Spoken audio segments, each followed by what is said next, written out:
ክርስቲያን ሆኖ ዘረኛ ከሚሆን ሰው ከሃዲ ሰው ይሻላል። ይሄ በጣም ከፍተኛ የሆነ ኃጢአት ነው። እኛውን ኃጢአት የሚመስለን ወይ ነፍስ መግደል ብቻ ነው ወይ ስርቆት ብቻ ነው። ዘረኝነት ግን የክርስቶስን አካሉን እየቆራረጡ የተለያየ ቦታ የማስቀመጥ ያህል ታውቃላችሁ። እስቲ አንድን ሰውዬ ወዳለሁ እያላችሁ ቀኝ እጁን ቁረጡና ሌላ ቦታ አስቀምጡት፣ ግራ እጁን ቁረጡና ሌላ ቦታ አስቀምጡት፣ አይኑን አውጡና ትወዱታላችሁ ይባላል። እንዲህ ብታረጉ ቤተ ክርስቲያን የክርስቶስ አካል ናት። የዚህ ሀገር ተወላጅ ስንል ማንንም እንቆራርጠው የክርስቶስን አካል። ከዚህ በላይ አይሁድስ አንድ ቀን ነው የሰቀሉት። እኛ ስንት ቀን ነው ክርስቶስን እየከፋፈል ነው ያለ? አይሁድ አንድ ቀን ብቻ ነው የሰቀሉት።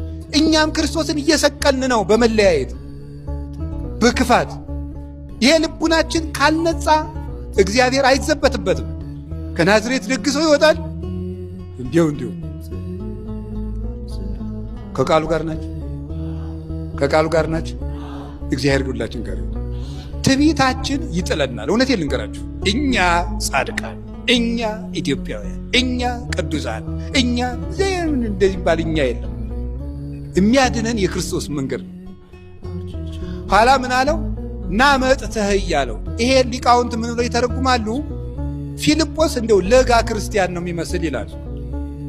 አንዳንድ ክርስቲያን ሁለት ጥቅስ ይሸመድድና አላችሁ ሁለት ጥቅስ ይሸመድድና ሄዶ ከመናፍቃን ጋር ክርክር ይገጥማል። ከዚያ በኋላ ታልቅበታለች።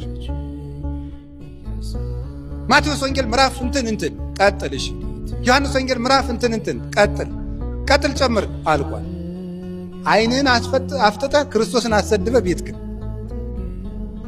እንዴት ነው ታዲያ? መናፍቃን ካጋጠሟችሁ ገና አልበሰልክ አይደል? ናንድ ኦርቶዶክሱ